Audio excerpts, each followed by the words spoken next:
প্রিয় দর্শক, USC news online dot কমের নিয়মিত আয়োজন ইউএসসি নিউজ অনলাইন জার্নাল আপনাদের স্বাগত জানাচ্ছি। আমি শাকর হোসেন সেলিম। আজ ইউএসসি নিউজ অনলাইন জার্নালের 593তম পর্ব।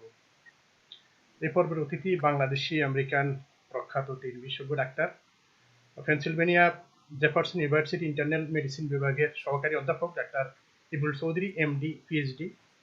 আমাদের সাথে যুক্ত হয়েছেন নিউ ইয়র্কের সেন্ট জনস এপিস্কোপাল হসপিটালের ইন্টারনাল মেডিসিন বিভাগের রেসিডেন্ট ডাক্তার মোহাম্মদ মমিন, এমডি, এবং ফ্লোরিডার হলিক্রস হসপিটালের হসপিটালিস্ট ফিজিশিয়ান ডাক্তার শাহেদ আরজু, এমডি। আপনাদের সবাইকে স্বাগত জানাচ্ছি।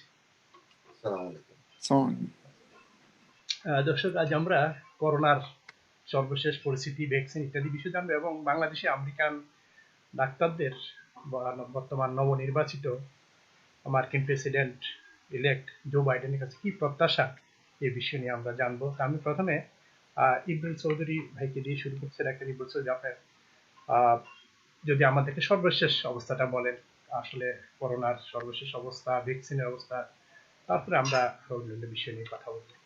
ডাক্তার ইবনুল চৌধুরী। ধন্যবাদ সেলিম ভাই, ধন্যবাদ ইউএসএ নিউজ অনলাইন জার্নালকে, ধন্যবাদ আমাদের অন্যান্য প্যানেলিস্ট এবং ডাক্তারবৃন্দ, এবং ধন্যবাদ আমাদের দর্শক শ্রোতা।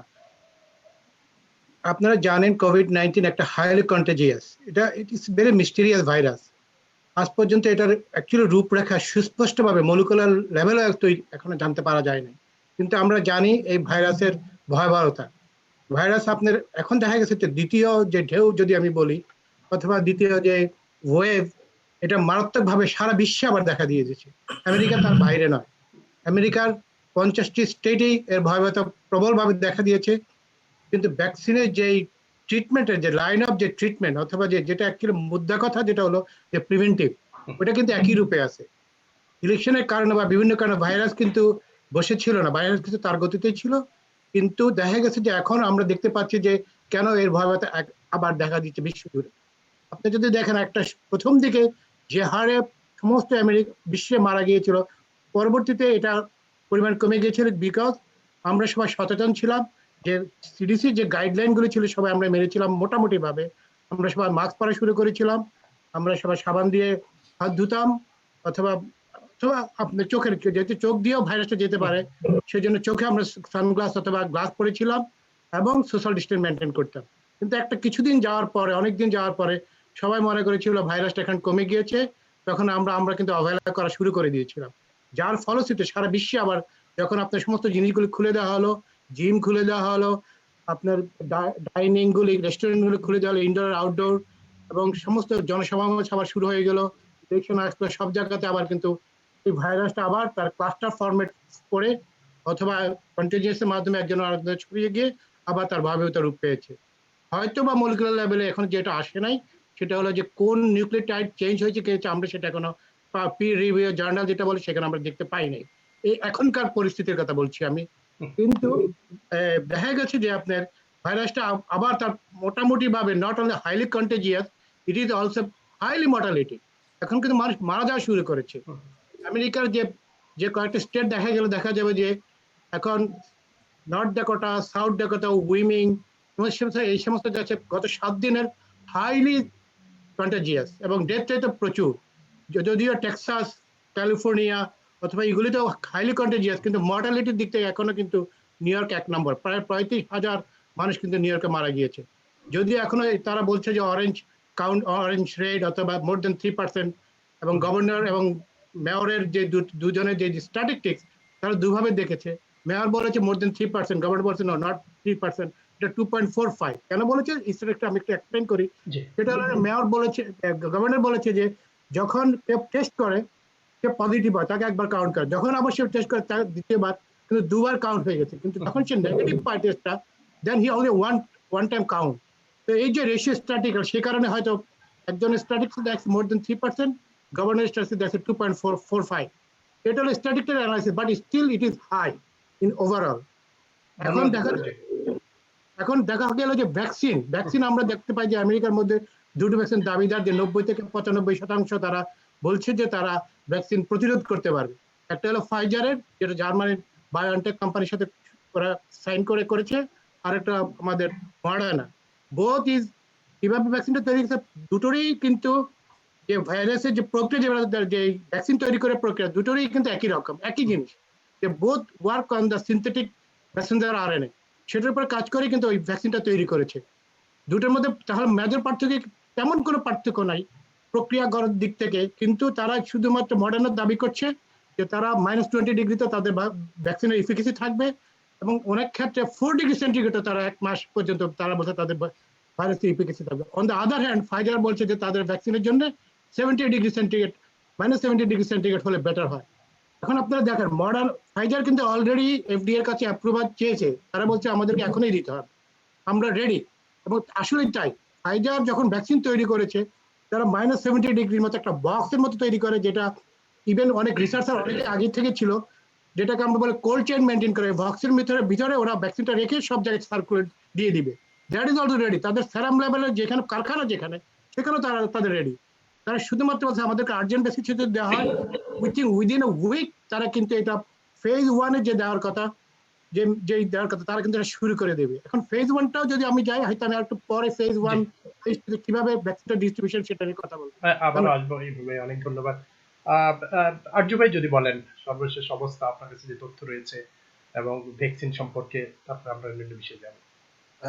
আমাদের ফ্লোরিডাতে আসলে আবার আপনার সেকেন্ড ওয়েভ, যেটি ইমরুল ভাই বলছেন, আবার শুরু হয়েছে। আমি যে কাউন্টিতে কাজ করি, এটা Broward county, it's close to Miami এবং ওয়েস্ট পাম বিচের মাঝামাঝি। আমাদের এখানে এখন অনেক কেস বেড়েছে। আমাদের হসপিটালে গত মাসের আগের মাসে আমাদের তেমন কোনো পেশেন্ট ছিল না আসলে। So still we have to open another ICU open করলাম, আমাদের একটা ফ্লোর ওপেন করতে হয়েছে। So it's increasing. আমি বলবো যে ইনফেক্টিভিটি ইজ মাচ মোর, যেটা আগের থেকে বেশি, বাট সিভিয়ারিটি হয়তো এরকম নেই। যেমন ধরেন আমার এখন অনেক পেশেন্ট আমার হাসপাতালে আছে, বাট আমাদের আইসিইউতে ভেন্টিলেশনে ওইরকম পরিমাণ নেই আসলে। এখন কেন এটা আসলে অনেক রকম ভাবে যুক্তি দেখানো যায়। কোনো সময় বলা যায় যে আপনার যেহেতু ইমরুল ভাই একটু আগে যেন বললেন যে হয়তো জিন মিউটেশন হয়ে এদের ভিরুলেন্সটা কমে গেছে, কিন্তু ইনফেক্টিভিটি ঠিকই রয়ে গেছে। সামহাও এটা দেখা যাচ্ছে যে আসলে আপনার অত সিভিয়ার ভাবে আমাদের দেখা যাচ্ছে না আমাদের ফ্লোরিডাতে, বাট স্টিল ইনফেকশন রেট অনেক বেশি। সো রেট বেশি হলে আপনার পেশেন্ট বাড়বেই। সো যেটা আমরা আসলে এখন আবার নতুন করে ফেস করছি। আমাদের হসপিটালিস্ট গ্রুপে যেমন আমরা 6 জন দিনে কাজ করি, স্টিল আমরা এখন এক্সট্রা হেল্পের জন্য চারদিকে সাহায্য চাচ্ছি। সেকেন্ডলি, ভ্যাকসিন সম্বন্ধে ইমরুল ভাই আসলে in fact most of the thing উনি এক্সপ্লেন করেছেন। তারপর আমি এটা বলবো যে হ্যাঁ, ভ্যাকসিন আমার মনে খুব সম্ভব 10th of December সিডিসির হয়তো একটা ফাইনাল দেওয়ার কথা, যে এমার্জেন্সি ইউজ অথরাইজেশন, যেটাকে বলে EUA, FDA হয়তো দিতে পারে। আর আমি দেখছিলাম যে ডিস্ট্রিবিউশন যারা করবে তারা বলছে within 24 to 48 hours they can distribute it throughout the United States. তো দেখা যাক কি হয় আর কি, যে ভ্যাকসিনের কিরকম আসে। হোপফুলি যারা বলছেন 95% effective, it's a huge number really. More than 60% effective হলে অনেক, সেখানে 90 to 95% ইফেক্টিভ রেট মানে অনেক এফেক্টিভ। তো দেখা যাক আর কি তারপরে কি হয় ইন ফিউচার। অনেক ধন্যবাদ আজু, আবারও আসবো। ডক্টর মুমিন ভাই যদি বলেন সর্বশেষ, আপনি নিউ ইয়র্কে থাকেন, নিউ ইয়র্কের অবস্থা এবং আমাদের বাংলাদেশি কমিউনিটির সাথে এখানে যে রিলেট করে যদি আপনার একটু বলেন তাহলে আরো একটু ভালো হয়। জি, আসসালামু আলাইকুম সবাইকে। আমি আসলে সেন্ট জনস ইপিস্কোপাল হসপিটালে রেসিডেন্সি করতেছি, ওইটা ফার ওকে তে পড়ছে। সো ওইখানে বাঙালি কমিউনিটি খুব বেশি নাই, আফ্রিকান আমেরিকান আর স্প্যানিশ কমিউনিটিটা বেশি। সো আমাদের হসপিটালে এই পর্যন্ত এখন এই মাসে খুব বেশি পেশেন্ট আমি পাই নাই, 1-2টা কেস, তাও একটা পেশেন্ট আসছিল টেক্সাস থেকে, সো ওর পজিটিভ পাওয়া গেছে। আর আরেকটা কেস ফারুকের মধ্যেই, মানে কোনো জায়গা থেকে সংক্রমিত হয়েছিল। সো এবং ওরা ডিসচার্জ নিয়ে ভালো ট্রিটমেন্ট পেয়ে সুস্থ হয়ে গেছে। আদারওয়াইজ আর তেমন কোনো পেশেন্ট আমি পাই নাই গত 1-2 মাসে। আর আমাদের হসপিটালের ইনপেশেন্ট গুলাতে সাধারণত আমরা সব পেশেন্টকেই ভর্তি অ্যাডমিট হওয়ার সাথে সাথে কোভিড টেস্ট করে ফেলি, র্যাপিড টেস্ট যেটা। সো যাদের ম্যাক্সিমাম ক্ষেত্রে নেগেটিভ আসে, নেগেটিভ হওয়ার পর আমরা ফ্লোরে ট্রান্সফার করে দিই। আর যদি পজিটিভ আসে তাদেরকে ওই যে নেগেটিভ প্রেশার যে রুমগুলোতে আছে আমাদের 257 বেড, এর মধ্যে বাড়ানো হয়েছে, এখন 326 বেড করা হয়েছে।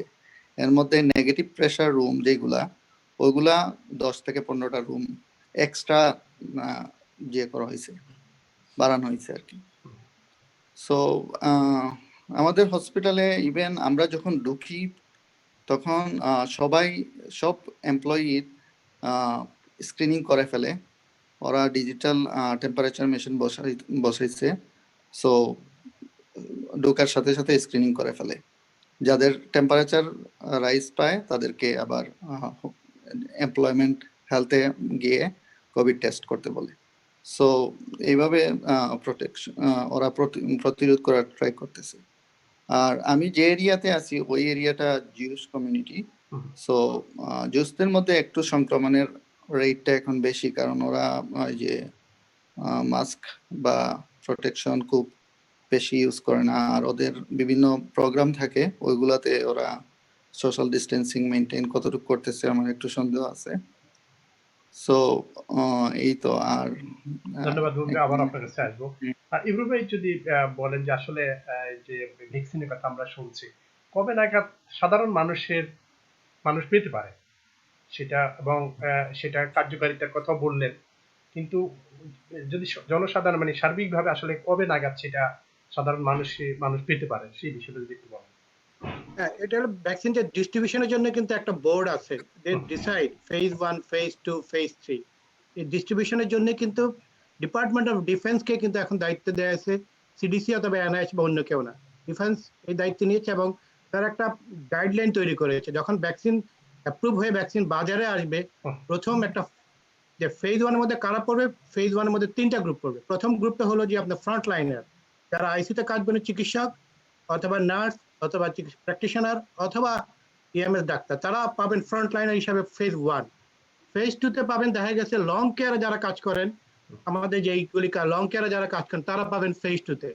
এটা কিন্তু কাছাকাছি, এটা কিন্তু এক সপ্তাহের মধ্যে, এটা কিন্তু লম্বা সময় না।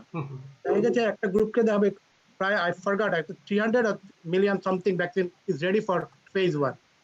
এবং থার্ড গ্রুপে থাকবে তারা আবার কারা, যারা আপনার আমাদের ফায়ার ব্রিগেডের ফায়ার ওয়ার্কার্সরা অথবা যারা কিছু ক্যাফেটেরিয়াতে ক্যান্টিনে খাবার ডিস্ট্রিবিউট করেন, তাদেরকে দেওয়া হয়েছে ফেজ 1 এর আওতায়। তো ফেজ 1টা যদি আপনার দেখা যাচ্ছে যে সবকিছু যদি শুরু হয় ডিসেম্বর শেষ নাগাদ, ফেজ 1 এর ডিস্ট্রিবিউশন চলে যাবে। বিকজ আপনার মোটামুটি ডিসেম্বর 11 তারিখে মনে হচ্ছে সিডিসি এফডিএ অ্যাপ্রুভ করবে কাইন্ড অফ, তখন ওরা পাঠিয়ে দিলে defence of department they will distribute the phase 1। Phase 1 শেষ হতে within a month 60 to 90 days এর মধ্যে ফেজ 2 পাবে। ফেজ 2 এর মধ্যে ডাক্তার এবং অন্যান্য পাবে। সাধারণ মানুষ পেতে আমার ধারণা ওদের স্ট্র্যাটেজি অনুযায়ী সাধারণ মানুষ পেতে গেলে এটা ফেব্রুয়ারি 2nd উইকে চলে যাবে। একটা জিনিস মনে রাখতে হবে আমাদেরকে, ভ্যাকসিন আসলেও যেটা সিডিসির গাইডলাইন, তারা কিন্তু বলছে যে আপনাকে মাস্ক পরে থাকতে হবে। ভ্যাকসিন আসলেও ভুলে যাবেন না যে মাস্কের কথা কখনোই। মাস্ক কিন্তু একটা preventive very important measure for protect the virus. So that's why we cannot remove the mask. Mask is always, this is the key of blocking the virus. সুতরাং সেটাকে আমাদেরকে সবাইকে মাথা রাখতে হবে এবং ফেজ 2 আসা পর্যন্ত আমাদেরকে সবাইকে মানে সচেতন থাকতে হবে। আমি আরেকটা কথা এখানে বলতে চাই, অনেকে মনে করেন যে জনসমাগম অনেক বেশি হলে সেখান থেকে ভাইরাস ছড়াবে। হ্যাঁ, সেটা ছড়াবে, কিন্তু কম লোক যদি হয়, যেন 8 জন আপনার বাসায় আসলো, 4টা ফ্যামিলি থেকে, আমি নম্বর দিয়ে বলি, দুজনকে 8 জন আপনার বাসায় হচ্ছে 4টা ফ্যামিলি থেকে। তো সোর্স কিন্তু ইম্পর্টেন্ট। এখন 4টা বাসার থেকে আসে মানে 4টা সোর্স আসা, 8 জন আসছে, কিন্তু লোক কিন্তু খুব কম, কিন্তু সোর্স আপনার বেশি। যেটা হোয়াইট হাউসের ডক্টর বারবার বলছিল যে সোর্স কম হলে আপনারা মনে করবেন না যে 90 জন আসে থেকে শুরু হয়ে গেছে অথবা 70 জন, 8 জন থেকেও যেতে পারে। সুতরাং এটা মনে রাখতে হবে যে আপনার বাসায় কাকে দাওয়াত দিচ্ছেন, কোথা থেকে আসছে, সেটা একটা ইম্পর্টেন্ট ফ্যাক্টর। এবং রিকমেন্ডেড করতেছে সিডিসি অলওয়েজ যে don't do any Thanksgiving party in your home, don't go you anybody here, অথবা ট্রাভেল করবেন না। কিন্তু দুঃখজনক হলো দেখা গেছে যে এবারও থ্যাঙ্কসগিভিং এর জন্য 1 মিলিয়ন, যেটা আপনার এয়ারপোর্টের যে ট্রান্সপোর্ট অথরিটি কমিটি, তারা বলছে যে অলরেডি 1 মিলিয়ন লোক কিন্তু ট্রাভেল করছে থ্যাঙ্কসগিভিং, যেটা ভয়াবহ কারণ। যার জন্য বলছে যে সিডিসি অন্যান্য এনআইএইচ যেটা বলছে যে বারবার যে জানুয়ারিতে জন্য আরেকটা মরণ ব্যাধির মতো দেখা দিতে পারে due to highly movement of all the people. Back to the film by. হ্যাঁ, ইবনুল ভাই, একটা বিষয়, আপনি তো মূলধারায় কাজ করেন এবং খুবই সক্রিয়ভাবে কাজ করেন, তো এই যে এবং জো বাইডেন নির্বাচিত হলেন অনেক প্রত্যাশা নিয়ে, অনেক ইমিগ্রেন্ট কমিউনিটি বিশেষ করে বেশি প্রত্যাশা জায়গা, তো সেই হিসাবে আপনারা বাংলাদেশে আমেরিকান ডাক্তার হিসেবে আপনাদের প্রত্যাশার জায়গাটা আসলে কি কি প্রত্যাশা করেন নতুন প্রেসিডেন্টের কাছে? না, নতুন প্রেসিডেন্ট অলরেডি আপনারা ব্যাখ্যা দিয়েছেন, আপনারা জানেন সে কিন্তু কোভিড-19 যেটা একটা ভয়াবহ, যেটা আমি মনে করি যে ট্রাম্পের পরাজয়ের একটা অন্যতম কারণ। উনি কোভিড সম্পর্কে যেই বিতর্কিত মন্তব্য করেছেন, নন সায়েন্টিফিক কথা বলেছেন, এটা সাধারণ মানুষ এবং বিজ্ঞ লোকরা এটাতে সমালোচনা করেছেন। কিন্তু জো বাইডেন প্রথম এসে যে কাজটা করেছেন, উনি কিন্তু কোভিড-19 তার অ্যাডভাইজারি কমিটি গঠন করেছেন। First work, that's what we like it. এবং উনি বলছেন যে এটা একটা মহামারী, এটা দিতে হবে। কিন্তু আপনি যদি দেখেন, মানে আমেরিকার ইতিহাস, এটা আমাদের জন্য দুর্ভাগ্য যে এই কারণেই যে আজকে যে প্রেসিডেন্ট ইলেক্ট জো বাইডেন অথবা বর্তমান প্রেসিডেন্ট ডোনাল্ড ট্রাম্প কিন্তু কোনো ইনফরমেশন দিচ্ছেন না। তার যে কোভিড-19 যে টাস্ক ফোর্স আছে, যেটা দেওয়া উচিত জো বাইডেনকে, প্রেসিডেন্ট ইলেক্টকে, যে all information, what is we have, what next goal, what is our plan, what ever it is, they didn't tell our president elect. That is very unfortunate for our whole community, এবং আমরা মনে করি যে এটা তাড়াতাড়ি দেওয়া উচিত, তাতে আমেরিকার জন্য অনেক সুবিধা হবে, মানে অ্যাটলিস্ট রোগ প্রতিরোধ করার ব্যাপারে নতুন প্রেসিডেন্ট এবং তার টিম কাজ করতে পারবে। বাংলাদেশে আমেরিকান ডাক্তার হিসেবে বা কমিউনিটি একজন হিসেবে কি প্রত্যাশা, বড় প্রত্যাশার কথাগুলো যদি বলেন। ডাক্তার হিসেবে প্রত্যাশা আছে, আমি একজন কমিউনিটি পার্সন হিসেবে যেটা বলতে চাই সেটা হলো যে আমি মনে করি জো বাইডেন ইমিগ্রেন্ট সুলভ বন্ধু বাচ্চালো হবেন। আমরা আশা করি যে ইমিগ্রেন্টের দেশ আমেরিকা, ইমিগ্রেন্টের বেঁচে পড়া আমেরিকা, সেই ইমিগ্রেন্টে নিয়ে উনি কোনো ডিসক্রিমিনেশনে যাবেন না। এবং আমি মনে করি যেটা ইম্পর্টেন্ট, যে রেসিজম তৈরি হয়ে গেছে, আমাদের দেশটাকে ক্লিয়ারলি দুভাগ হয়ে গেছে, সেটার বাইরে উনি এক করার চেষ্টা করা উচিত। এবং এটাতে আমেরিকার ভবিষ্যৎ, আমরা অনেকে এখানে আসলে, আমি ইচ্ছা করলেও ইউরোপে, I got so many scholarship, I can go any other, why I came here, because আমেরিকাতে মোর অপরচুনিটি। এখানে যত ট্যালেন্ট লোকগুলি আছে সবাই আমেরিকা আসছে। আমেরিকা আমরা নিজের দেশ মনে করি আমাদের, এবং আমরা চাই যে আমেরিকা উন্নতি, এবং আমেরিকা তার নিজের জায়গায় দাঁড়ায়। আমেরিকায় যেই জায়গায় দাঁড়াইছে সেই জায়গার আমেরিকার প্রেস্টিজ, সেটা আমাদের অনেক ক্ষেত্রে ভুলন্টিত হয়েছে। আমরা চাই যে আমেরিকা তার জায়গায়, একজন ইমিগ্রেন্ট হিসেবে আমি মনে করবো যে জো বাইডেন, নতুন প্রেসিডেন্ট কামালা হ্যারিস, তারও মা এখানকার ইমিগ্রেন্ট, সুতরাং তাদের বিশ্বাস থাকতে হবে যে ইমিগ্রেন্টের সহায়তা করলে দেশ এগিয়ে যাবে। সে প্রত্যাশা আমাদের নতুন প্রেসিডেন্টের কাছে। অনেক ধন্যবাদ। আর শাহিদ ভাই যদি বলেন, ভ্যাকসিনের সাধারণ মানুষের কাছে ইবুল ভাই যেমনটি বললেন, এবং ভ্যাকসিন আসার পরেও যে মাস্কটা রাখতেই হবে, এবং প্রেসিডেন্টের কাছে, নতুন নবনির্বাচিত প্রেসিডেন্টের কাছে প্রত্যাশার জায়গা ইত্যাদি বিষয় যদি বলেন। ধন্যবাদ সেলিম ভাই। তো বেসিক্যালি আপনার এই যে ভ্যাকসিনটা শুরু হওয়ার আগে, এই প্যান্ডেমিক আসার সাথে সাথে যেটা করা হয়েছিল সেটা হচ্ছে অপারেশন ওয়ার্প স্পিড, যেটাতে আপনার HHS মানে হিউম্যান হেলথ সার্ভিস এবং আপনার ডিপার্টমেন্ট অফ ডিফেন্স টুগেদার কাজ করছে। সো এদের কাজ, অপারেশন ওয়ার্প স্পিডের কাজই হচ্ছে as soon as vaccine is available, যত ফাস্ট সম্ভব এটা আমেরিকার বিভিন্ন জায়গায় পৌঁছে দেওয়া। তো ইমরুল ভাই যেটা বলছিলেন যে এক্স্যাক্টলি যে আপনার যদি 10 বা 11 তারিখের ভিতরে যদি এটা আপনার FDA অ্যাপ্রুভ হয়ে যায়, within 24 to 48 hours with the help of Department of Defense, it can go to any corner of the USA, তখন মানুষ পেতে পারবে। এখন কে পাবে কে পাবে না, ইনিশিয়ালি আমার যতটুকু ধারণা যে 40,000 vials, that means আপনার 40 million vial, that means 20 million people can take, কারণ প্রতিটা মানুষের 2টা করে লাগবে shot, so 20 million people can take। এইটা আপনার কে পাবে কে পাবে না, অলদো আমরা জানি যে হয়তো হেলথ কেয়ার ওয়ার্কার বা যারা ক্রিটিক্যাল কেয়ার আছে তারা আগে পাবে, বাট স্টিল নট ডিসাইডেড।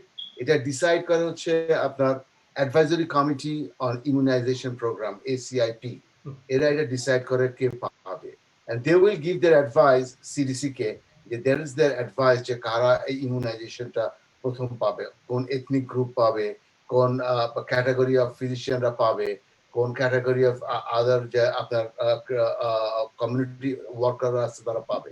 তবে ইন জেনারেল যেটা ইমরান বললেন, ইটস ট্রু যে CDC আসলে ইনিশিয়ালি 4টা ক্যাটাগরি করেছে। দ্য ফার্স্ট ক্যাটাগরিতে হচ্ছে হেলথ কেয়ার ওয়ার্কার, সেকেন্ড ক্যাটাগরিতে হচ্ছে যেটা আপনার এসেনশিয়াল অ্যান্ড ক্রুশিয়াল ইন্ডাস্ট্রিজ, যেটা থাকতেই হবে, না হলে আমাদের নর্মাল কমিউনিটিস বন্ধ হয়ে যাবে। থার্ড ক্যাটাগরিতে যারা আপনার পিপল উইথ কোমরবিডিটিস, যারা মোর প্রন টু দ্য কোভিড, এবং ফোর্থ ক্যাটাগরিতে বলছে 65 অ্যান্ড অ্যাবাভ যারা আছে তাদেরকে দেওয়া হবে দ্য ফার্স্ট ফেজে। তো যদি এইভাবে যেতে থাকে তো ওদের according to them the CDC they can cover everyone 300 million people by end of May or something. এটা হচ্ছে তাদের expectation. But with this they can cover by the end of May of next year 2021. সবাই কি free পাবেন নাকি এর জন্য এখানে হচ্ছে এই পুরো জিনিসটা হচ্ছে US government will buy it with the taxpayer money. তারপরে এটা এমন ভাবে ডিস্ট্রিবিউশন যখন করা হবে, ডিস্ট্রিবিউশন করার পরে যারা দিবে ভ্যাকসিনটা দে ক্যান চার্জ এ ফি আপনার ডেলিভারি করার জন্য। That can be covered by আপনার যদি কারো প্রাইভেট ইন্স্যুরেন্স থাকে বা কারো যদি অন্য কোনো ইন্স্যুরেন্স থাকে that can be covered by that fee. যদি কারোর ওই হেলথ কেয়ার কোনো ইন্স্যুরেন্স না থাকে then it will be covered by the federal government and the local government fund. So basically কোনো ইন্ডিভিজুয়ালকে এর জন্য কোনো পয়সা দিতে হবে না, it would be free like anything, but government is paying from the taxpayer money যে কোম্পানিগুলিকে এই ভ্যাকসিনটা কেনার জন্য। সো এটা স্টেপ বাই স্টেপ আসবে। তিমুল ভাই যেটা বললেন এক্স্যাক্টলি তাই, যে যতক্ষণ স্টেপ বাই স্টেপ আসার সময় we should not leave our mask, we should not forget to wash our hand, we should not go to a crowded place and we should keep our social distancing and everything, but ওগুলো আমাদের maintain করতেই হবে as long as you are not getting all those vaccines and you are not satisfied যে না এটা আসলে প্যান্ডেমিকটা এখন is over. এটি হচ্ছে মোটামুটি ভ্যাকসিনের সম্বন্ধে যতটুকু আমি জানি আসলে। আর যদি প্রত্যাশার জায়গাটা বলেন একজন বাংলাদেশি আমেরিকান ডাক্তার হিসেবে এবং বাংলাদেশি কমিউনিটি, প্রত্যাশা হচ্ছে একটা টিপিক্যাল ব্যাপার। এটা কারণ কি জানেন, আমি আসলে I am not politically biased with anything. আমি আসলে পলিটিক্যালি এত এডুকেটেডও না আমি বলতে পারি। কারণ গতকালকে আমরা কয়েকজন ডাক্তার একসাথে বলেছিলাম ফ্লোরিডার একটা বাসায়, ওখানে এনে কথা হচ্ছিল আর কি। So it is such a country যে এখানে আসলে কোনো একটা আইন হলে সে আইনটা হঠাৎ করে যেমন ভাঙাও যায় না এবং হঠাৎ করে পরিবর্তন করা ইজ ভেরি ডিফিকাল্ট। সো আমার এক্সপেকটেশন অবশ্যই যে হ্যাঁ, এরা যেহেতু ধরেন নিউল ভাই যেটা বললেন যে আমাদের ভাইস প্রেসিডেন্সি আর mother is an immigrant, and এরা জানে যে the immigrant people make this country too. So হয়তো যারা আমরা ইমিগ্রেন্ট এই দেশে আছি তাদের জন্য হয়তো বেটার হবে। যেটা ইমরুল ভাই ফার্স্ট একবার বললেন, I really agree on that, যে প্রেসিডেন্ট ইলেক্ট বাইডেন আসার পরে প্রথম যে জিনিসটা উনি বলেছেন that is his fight against COVID-19, which we really expect যে হ্যাঁ এটা হলে হয়তো আমাদের জন্য specially the physicians who are treating the people আমাদের জন্য হয়তো অনেক সুবিধা হবে। আপনারা তো মনে হচ্ছে সেলিম ভাই যখন প্রথম কোভিড শুরু হওয়ার সময় একবার আমি আপনার এই অনুষ্ঠানে একটা বলছিলাম আর ওই সময় কিন্তু আমি আপনাকে বলেছিলাম যে দেখেন এমনও হয়, আমরা এমনও দিন ছিল যে we use one mask for 7 days এবং আমাদের একটা গাউনকে পরে ওটাকে রেখে আবার আরেকটা পরার মতো ক্ষমতা ছিল না, মানে এত শর্টেজ ছিল। ইভেন দ্য গ্লাভস আমাদের এত রেশনিং করে করতে হতো ওর সময়, ইটস আনবিলিভেবল। এক পেশেন্টের রুম থেকে বের হয়ে আবার গ্লাভসটার উপরেই আপনার হ্যান্ড স্যানিটাইজার স্যানিটাইজ করে আবার গেছি, এমন ছিল। ইট ওয়াজ লাইক দ্যাট। সো আমি চাই, আমার প্রত্যাশা এটাই যে we should not go back to that. মানে ধরেন মঙ্গলবার থেকে আবার শুরু করবো যখন কাজ, যখন যাব হয়তো বেশ কিছু কোভিড পেশেন্ট থাকবে আমার, and I don't want to go back to that level যেখানে আমার প্রতিটা পেশেন্ট দেখতে গেলে একটা রিস্ক মনে হয় যে whether I will get it or not, কারণ আমার এনাফ পিপি নেই, আমার এনাফ জিনিস নেই।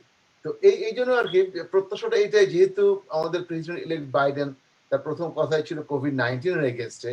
সো আই হোপ যে আমরা অ্যাটলিস্ট ফিজিশিয়ানরা যারা অ্যাক্টিভলি কাজ করছি as a frontliner will have better opportunity than before. অনেক ধন্যবাদ, আসবে আবার আসবো। মুমিন ভাই যদি বলেন এই বিষয় নিয়ে প্রত্যাশার জায়গা একজন বাংলাদেশি আমেরিকান হিসেবে, একজন ডাক্তার হিসেবে কি বলবেন?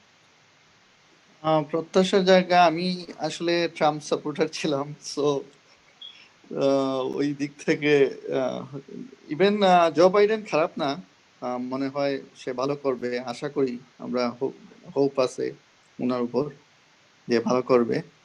আর বাংলাদেশিদের একদিকে ভালো হবে যে ট্রাম্প যেটা বন্ধ করে দিছিল, যে এই যে ইমিগ্রেন্ট আসা, এটা খুব টাফ করে ফেলছিল। ওই দিক থেকে হয়তো জো বাইডেন একটু শিথিল থাকবে। আর কোভিডের ব্যাপারে আমি এখনো জানি না জো বাইডেন কি পদক্ষেপ নিচ্ছে। সো আশা করি সে ভালো একটা কিছু করবে। মানে কি থাকবে আপনার প্রত্যাশাটা, মানে একজন বাংলাদেশি আমেরিকান, যদিও ট্রাম্পকে সাপোর্ট করেছিলেন, তো জি, যে বাইডেনের কাছে প্রত্যাশার জায়গাটা, যে ট্রাম্প থাকলে যে কি আরো কি প্রত্যাশা ছিল, সেটা কি বলবেন যে ট্রাম্প আবার আসলে সেই সুবিধাটা পেতেন আপনাদের একজন ডাক্তার হিসেবে, সেই কি জায়গাটার আর উপরে ডাক্তার ভিত্তি করে হিসাবে সেখানে সাপোর্টটা করছেন? অবশ্যই আমাদের অনেক ডাক্তার বাংলাদেশি আমেরিকানরা কিন্তু ট্রাম্প রিপাবলিকানও আছেন এবং ডাক্তারদের ডেমোক্রেটও আছেন। জি, ট্রাম্প ডাক্তারদের কি সুবিধা দিছিল আমি আসলে সঠিক জানি না। আর জো বাইডেন কি সুবিধা দিবে সেটাও জানি না, কারণ আমি তো আমার মতো ডাক্তারি করে যাচ্ছি, মানে ট্রেনিং করতেছি। বাট এমনি আমি আমার 6 মাস হয়েছে রেসিডেন্সিতে ঢুকার, বাট আমি শুনছি যে আমার আগের ব্যাচের যারা কাজ করছে কোভিডের সময়, ওরা নাকি ওদেরকে ভালো যে স্টিমুলাস দেয়া হয়েছে, ভালো একটা স্যালারি বা ইনক্রিমেন্ট করা হয়েছিল ওই সময়।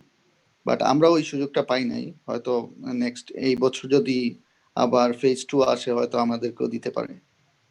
আর এমনি এমনি আমাদের যে পিপি বা মাস্ক, এগুলার কোনো শর্টেজ নাই আপাতত। অ্যাভেলেবল পিপি আছে, মাস্ক আছে, তারপর গ্লাভস ট্রাভস, এগুলা সবকিছুই আছে।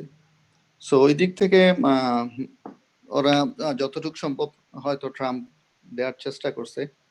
প্রথম দিকে হয়তো শর্টেজ ছিল, পরে হয়তো কভার দিতে পারছে। আর ভ্যাকসিনের ব্যাপারটা, ভ্যাকসিন আমার সিনিয়র ওনারা তো বলেই গেলেন, আমি খুব বেশি এতদূর জানি না। জাস্ট আমি জানি ফেজ 3 পর্যন্ত চলতেছে।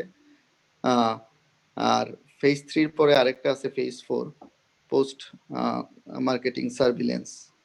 সো ভ্যাকসিন আসার পরে হয়তো ওইটা কতদিন বাজারে থাকতে পারে, ওইটা ওরা সার্ভিলেন্স করবে। এটা ইফিকেসির উপর ডিপেন্ড করতেছে। আর যেহেতু ওরা বলতেছে 90%-এর উপর থাকবে ইফিকেসি, সো ফেজ 4-এও ভ্যাকসিনটা হয়তো ভালো কাজ করতে পারে। ধন্যবাদ মোহন ভাই। এভাবে আমরা শেষ পর্যায়ে এই বাংলাদেশকে, যেহেতু আমরা বাংলাদেশি আমেরিকান ডাক্তার হিসেবে আপনারা এখানে সেবা দিচ্ছেন এবং অনেক অগ্রসর দেশের এই ডাক্তারি পেশায় অনেক ভূমিকা রাখছেন, বাংলাদেশের দিকে নজর রাখছেন, তো বাংলাদেশের অবস্থা যদি বলেন, বাংলাদেশি ভ্যাকসিনটা কবে নাগাদ পেতে পারে এবং এখান থেকে পাওয়ার কোনো সুযোগ আছে কিনা? যে আনমিউট করে। হ্যাঁ, সরি, যে বাংলাদেশের ভ্যাকসিনটা তো আসলে ডিপেন্ড করে বাংলাদেশ সরকারের উপরে। এক, দ্বিতীয় কথা হলো যে এখানকার ভ্যাকসিনটা যেটা বাংলাদেশ সরকারের স্বাস্থ্যমন্ত্রী মিস্টার মালিক সাহেব অলরেডি বলেছেন যে আমাদের ফাইজারের ভ্যাকসিনটা নেওয়া সম্ভব না। কেন সম্ভব না? উনি বলেছেন যেটা ফাইজারের ভ্যাকসিন প্রিজার্ভেশনে করে -70 ডিগ্রি থাকতে হবে। আমাদের সেরকম রিমোট লেভেলে অথবা হেলথ লেভেলে -70 ডিগ্রি ফ্যাসিলিটিসটা কম। যদিও এটা আসলে জানি না কতটুকু হয়, কিন্তু এটা সম্ভব আমার দৃষ্টিতে। অ্যাটলিস্ট সব সদর হাসপাতালগুলি যেগুলো আছে সেখানে কিন্তু -70 ডিগ্রি প্রত্যেকটা হাসপাতাল আছে। কিন্তু সেই ওই দৃষ্টিকোণ থেকে মডার্না -20 ডিগ্রি, এবং ওরা বলছে যে 1 মাসের এফিকেসি আছে, সেই জন্য তারা বলছে যে মডার্না একটা বেস্ট। কিন্তু এটা মোর কস্ট ইফেক্টিভ, যার জন্য বাংলাদেশ যেটা চাচ্ছে যে ভারতের সাথে যৌথভাবে যদি কোনোভাবে ভ্যাকসিনটা নেওয়া যায়, অথবা অক্সফোর্ডের যে ভ্যাকসিন শুরু হচ্ছে ব্রিটিশ ইংল্যান্ডে, তারা চাচ্ছে সেটা যদি কম খরচে, অথবা রাশিয়ান যে ভ্যাকসিনটা ওটা মোটামুটি নিতে নেওয়ার চেষ্টা করছে। কিন্তু মডার্ন বা ফাইজারের সাথে কোনো এগ্রিমেন্ট বাংলাদেশ সরকার হয়েছে কিনা আমার ধারণা নাই। আর বাংলাদেশি আমেরিকান এখানে যারা বাংলাদেশি কমিউনিটি রয়েছে, তাদের প্রতি কি পরামর্শ থাকবে সর্বশেষ? এখনকার যে বাংলাদেশি অবস্থা, সব জায়গায় স্কুল, কলেজ, ইউনিভার্সিটি সবকিছু মিলিয়ে, বাজার, রাস্তাঘাট, যানবাহন, এই সবকিছু চলাফেরায়, কার্যক্রমে, পড়াশোনায়, সবকিছু কমিউনিটির একজন হিসাবে কি পরামর্শ দিবেন? আমার প্রথম COVID-19 নিয়ে যদি আপনি পরামর্শের কথা বলেন, আমার প্রথম কথা হলো যে প্রথম কথা যেটা আরজি ভাই বলেছেন, অথবা যে রেসিডেন্ট উনি বলেছেন, আমরা যেটার সাথে সবাই একমত, যে সবাই মাস্ক পরবেন, নাম্বার 1। মাস্ক পরতে হবে। আপনার এখনকার জন্য এই অবস্থায় আপনারা অনুগ্রহ করে কোনো আপনারা জনসমাবেশ সমাবেশ অথবা কাউকে থ্যাংক গিভিং এর জন্য অথবা ক্রিসমাস অথবা নিউ ইয়ার্সের জন্য বড় ধরনের কোনো আয়োজনে যাবেন না। না পারতে আপনার বাসা থেকে বেরোবেন কম। আরেকটা জিনিস আমি এখানে উল্লেখ করতে চাই, যেটা হয় কি দেখা গেছে যে কিছু রিসার্চ পেপারে যেহেতু কোভিড-19 থেকে বলছে যে airborne kind of partial airborne disease, ওটাকে বলা হচ্ছে যে বদ্ধ ঘরের বাতাসে কোভিড-19 ভাইরাসটা বেশিক্ষণ থাকতে পারে রেদার দেন ওপেন এয়ার। এর জন্য একটা রিকমেন্ডেশন হলো যে কিছু কিছু সায়েন্টিস্টদের যে আপনার বাসার দরজা জানালা সামনেগুলি খুলে দিবেন, ক্রস ভেন্টিলেশন করেন, দেখা যাবে যে তাতে বদ্ধ ঘরে যে থাকার কথা আপনার কেউ যে নিয়ে আসলো সে নিজেও জানে না যে সে কোভিড-19 ক্যারি করছে, কারণ এটা একটা এসিমটোমেটিক। আপনি যদি আরেকটা ইম্পর্টেন্ট কথা আমি এখানে অ্যাড করতে চাই, আই থিঙ্ক সন্ধানে সবাই একমত হবেন যে মোটামুটি 40% মানুষ কিন্তু কোভিড-19 ক্যারি করছে, সে কিন্তু নিজেও জানে না। তাহলে মাস্ক পরতে কেন বলছে? আপনি শুধু প্রোটেক্ট হবেন, আপনি আরেকজনকে প্রোটেকশন দিবেন, কারণ আপনার মাধ্যমে ছড়াতে পারে। আপনি নিজে ক্যারি করছেন, আপনি কিন্তু নিজেই জানেন না। তার জন্য যখন সে কোনো উপসর্গ ছাড়া যখন টেস্ট করে, দেখা যায় বলে যে আমার তো কোভিড-19 পজিটিভ, ডাক্তার সাহেব আমার তো পজিটিভ হয়ে গেছে, তার কিন্তু কোনো উপসর্গ নাই, খুব মৃদু উপসর্গ থাকে। সুতরাং এই জন্যই আমি বলবো যে সবাইকে, যে সমস্ত জনসভা সমস্ত বা কমিটির লিডার আছে আপনারা সবাইকে বলেন মাস্ক পরবেন, জনসভা কম করবেন, অন্তত আনটিল জানুয়ারি পর্যন্ত আমরা একটু সবাই কেয়ারফুল থাকি কোভিড-19 এর ভয়াবহ থেকে। ধন্যবাদ ইব্রাহিম ভাই।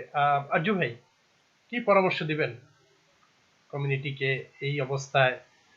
সামনে অনেক এই যে থ্যাংক গিভিং আছে এবং বিভিন্ন অনুষ্ঠানাদি তো থাকেই, বাঙালিদের 13 পার্বণ থাকে ইত্যাদি বিষয়ে, এই যে আমাদের কঠিন সময় আসলে, যদিও ভ্যাকসিন আসছে, কিন্তু ভ্যাকসিন আসার পর আপনারা বললেন যে যে সেখানে অবশ্যই মাস্টার এবং সোশ্যাল ডিস্টেন্সিং এবং হ্যান্ড ওয়াশ ইত্যাদি বিষয়গুলো পাশাপাশি রাখতে হবে। এই অবস্থায় পরামর্শের জায়গাটা যদি আর একটু ভালোভাবে বলেন, যাতে আপনাদের কথা কিন্তু মানুষ সেভাবে শুনবে ডাক্তার হিসেবে। অবশ্যই হ্যাঁ সেলিম ভাই, আমি প্রথমে আপনার এক অনুষ্ঠানে বলেছিলাম, এখনো বলছি, same thing, mask, hand washing, social distancing. তো কত বছর যাবত এই এই নিয়মটা নির্দেশনাটা মানতে হবে? কত বছর ঠিক বলা যাবে না, তবে এটুকু বলতে পারি যদি আপনার ভ্যাকসিন যদি আমাদের যদি আসলেই প্রোটেক্টিভ হয়ে থাকে, then it can be taken off next year. এটা কোনো অসুবিধা নেই, কারণ প্রত্যেকটা মানে ভ্যাকসিন ডাজন্ট মিন যে আপনি কমপ্লিট প্রোটেকশন দিচ্ছে। You can have COVID, but you will not have that severity, maybe. সবকিছু যেমন flu vaccine, same thing. Flu vaccine নিলে যে ফ্লু হবে না, নট নেসেসারি, ইট ক্যান, কিন্তু আপনার সিভিয়ারিটি কমে যায়। যার ফলে আপনার এই যতক্ষণ পর্যন্ত আমরা ওই ইটা পাচ্ছি না যে এই antibody how long it last and how long আপনার কত পর আমাকে বুস্টার দিতে হবে। যেমন এখন যেমন বলছে আপনার week or couple of weeks এর মধ্যে একটা বুস্টার দিতে হবে, তা নাহলে এটা লাস্ট করছে না। So maybe it will come back sometimes যে না, এটা আসলে বছরে 2 বার দিতে হবে অথবা বছরে 1 বার দিলেই চলবে। সো অল দোজ থিং যতক্ষণ পর্যন্ত না আসে ততক্ষণ পর্যন্ত আমাদের সেফটি মেনটেন করা ইজ বেস্ট। সেফটি হচ্ছে আর কিছুই না, সিম্পল জিনিস মাস্ক, সিম্পল জিনিস হ্যান্ড ওয়াশিং, সিম্পল জিনিস সোশ্যাল ডিস্টেন্সিং। আমি আগে বলছি যে ইটস নাথিং টু ফিয়ার। এটা মানে কোভিডকে ভয় পাওয়ার কিছু নেই, কিন্তু সাবধানতা অবলম্বন করা উচিত। অবশ্যই করতে হবে সেটা। কোভিডের জন্য আমি মার্কেটে যাব না তা না, কোভিডের জন্য আমি বাজার করব না তা না, আমি কাজে যাব না তা না, but I will take my all precautions to protect myself and to protect others. আর হ্যান্ড গ্লাভটার ব্যাপারে কি কিছুটা রিল্যাক্স করা হচ্ছে কিনা? হ্যান্ড গ্লাভসটা টু মি এটা হচ্ছে একটা ওয়ান অফ দ্য থিংস। আপনি যদি হাতে হ্যান্ড গ্লাভস পরেন না, তখন দেখবেন আপনি কিন্তু অটোমেটিক্যালি মুখে চোখে হাত দেন না, কারণ আপনার কাছে মনে হয় something barrier in your hand. যদি আপনি মুখে চোখে হাত না দেওয়ার অভ্যাস থাকে, তাহলে আপনি হ্যান্ড গ্লাভস পরলেও যে না পরলেও তা, বিকজ আপনাকে ওয়াশ করতেই হয়। সো হ্যান্ড গ্লাভস ধরেন আমার সাথে আমার ওয়াইফের এই নিয়ে লাগে, আমার ওয়াইফ সবসময় হ্যান্ড গ্লাভস পরবে, আমি সবসময় পরি না। তাই বলি যে তুমি হ্যান্ড গ্লাভস পরার পরে যেটা করো, আমি যদি মুখে হাত চোখে হাত না দিই, ইটস ফাইন। আমি হাতটা যদি ধুয়ে ফেলি অথবা হাতটা যদি আমি আপনার স্যানিটাইজার লাগাই, ইটস ওকে। আমাকে হ্যান্ড গ্লাভস পরতে হবে নট নেসেসারি, কিন্তু mask is a necessary. Arzu ভাই এবং ইব্রাহিম ভাই কোন ভাই বলবেন যে আমি একটু সব সম্পর্ক জিনিস অ্যাড করতে চাই। আমার মনে আমরা মিস করেছি সামাও, যেটা একটু ইনডাইরেক্টলি বলেছেন আরজু ভাই, যে ভ্যাকসিনের কিন্তু মডার্নাটা অথবা ফাইজার, মডার্না অথবা ফাইজার অ্যান্টেক যেটাই নেন না কেন, 2টা ভায়াল কিন্তু এখন নিতে হবে, 2টা dose. It is now everybody 2টা ডোজ কিন্তু নিতে হবে, প্রথমটা নেওয়ার পরে সেকেন্ডটা একটা ডোজ নিতে হবে। কতদিনের মধ্যে সেটা? হ্যাঁ, কতদিনের মধ্যে নিতে হবে? আই থিঙ্ক এটা 1 সপ্তাহ অথবা 2 সপ্তাহের মধ্যে, ওইটা এখন এরা এক্স্যাক্টলি এখন বলছে এরা উইক টু 2 উইকস এর ভিতরে। রাইট, 1 উইক আর 2 উইকের মধ্যে ইন্টারভ্যালের মধ্যে নিতে হবে, দুটো নিতে হবে। কিন্তু যেটা আরজি ভাই বলেছেন ভেরি ইম্পর্টেন্ট, যে এখনো পিয়ার রিভিউ জার্নাল আসে নাই, এটা কতদিন পর্যন্ত কিন্তু এটার অ্যান্টিবডি থাকবে। We don't know that part, nothing public news, nothing from the Moderna, nothing from Pfizer. সুতরাং যেটা ও বলেছিল মমিন, যে ফেজ 4 এ এটা হয়তো বা কোনো ফেজ 4 হয়তো এখানে হবে না, কিন্তু দেখা গেছে যে আমরা জানতে পারবো যে এই ভ্যাকসিনের অ্যান্টিবডি কতদিন থাকে, ওটা কিন্তু ভেরি ইম্পর্টেন্ট। পাশাপাশি সেটা এখনো সেভাবে বলা হয়নি কতদিন থাকবে না, কতদিন থাকবে এখনো বলা হয়নি, এটা কোনো জার্নালও আসে নাই, কোনো ওদের কোনো ডেটা আমরা দেখি নাই। সেটা আরেকটা হলো যে হ্যান্ড গ্লাভসের বিষয়টা আরজুবে যেমনটি বললেন যে হাত ধুইলে অথবা হ্যান্ড স্যানিটাইজ করলে পরে সেটা একটা নিরাপদ থাকে। তো সেখানে কি আসলে আমরা যখন হ্যান্ড স্যানিটাইজার ইউজ করলাম তারপর আবার হাত ধোয়া, এই দুইটা কি একসাথে করা লাগবে নাকি একটা করলে পর আরেকটা করা লাগবে না? না না, আপনার ওইটাই মিন করছে, একটা করলে আরেকটা করতে হবে না। আপনি যদি সাবান দিয়ে হাতটা ধোন, আমি রিকমেন্ড করবো অ্যাকচুয়ালি সাবান দিয়ে হাতটা ধোয়াটা বেস্ট। আপনি এখানে লিপিড তো এটা চলে যাচ্ছে আপনার সোপের সাথে, ওটা much more better even hand sanitiser. সুতরাং বাসা আসার পরে সবাই হাত ধুতে হবে। আমি রিকমেন্ড করবো যে আপনার একদম কি বলে পুরো হাতটা ধুলেন এবং মাথায় একটু হাতের মধ্যে সোপ নিয়েও পুরো মুখটাও ধুয়ে ফেললেন, কারণ ইট ক্যান বি দ্য আই দিয়েও যেতে পারে, আয়ের যে সেল আছে সেটা দিয়ে যেতে পারে। সুতরাং বোধ ফেরার পথে, বাসায় ফেরার পরে অথবা যে কোনো জায়গায় যান সেখানে খাওয়া দাওয়ার পরে আপনি অবশ্যই, যেটা আরজি ভাই বলছেন actually, either sanitiser or soap, যে কোনো একটা দিয়ে আপনার করলেই চলবে। আচ্ছা, যারা আপনারা অনেক রোগীকে চিকিৎসা দিয়েছেন, যে যাদের একবার করোনা হয়ে গিয়েছিল, এখন কি আবার হওয়ার আশঙ্কা আছে কিনা? কেউ কেউ বলেন যে হবে না, একবার হইলে পরে আর হওয়ার আশঙ্কা নেই, এরকম বিষয়। আবার আমরা শুনেছি যে দ্বিতীয়বারও আক্রান্ত হয়েছেন। হ্যাঁ, এটার ব্যাপার আমি বলি, এটা দেখা গেছে যে আপনি দ্বিতীয়বার আক্রান্ত হয়ে গেছে, এই রিপোর্টটা আছে। কিন্তু কিছু কিছু জাস্ট আমার মানে গতকালকে একটা অনলাইন জার্নাল, এটা কিন্তু কোনো বড় ধরনের জার্নাল, জাস্ট অনলাইন যে ক্লেম করেছে যদি কারো কোভিড-19 হওয়ার পর যে অ্যান্টিবডি তৈরি হয় এটা 1 বছর পর্যন্ত থাকতে পারে। কিন্তু মোস্ট অফ দা দেখা গেছে যে আপনার 3 মাস বলেছিল, আবার কেউ কেউ কিন্তু দ্বিতীয় আক্রান্ত হওয়ার সম্ভাবনা প্রচুর আছে এখন। আমি যেমন বলতে পারি, ধরেন আমি এতদিন মানে এই কয়েক মাসে আমি পার্সোনালি প্রায় 2 জন বা 3 জনকে দেখেছি যাদের একবার মানে মাইল্ড ইনফেকশন হওয়ার পরেও আবার came back with a severe infection. এখন অনেস্টলি স্পিকিং আমি বলতে পারবো না যে প্রথমটা হলে যে আপনার পরে হবে না, ইটস নট নেসেসারি, বিকজ আমি জানি না তো আসলে। ধরেন যদি প্রথমে যদি আপনার মাইল্ড একটা হয়ে যায় এবং তাদের অ্যান্টিবডি লোড যদি ওই পরিমাণ না থাকে to protect the infection again, he can infected again. কারণ আমরা জানি না তো আসলে কতখানি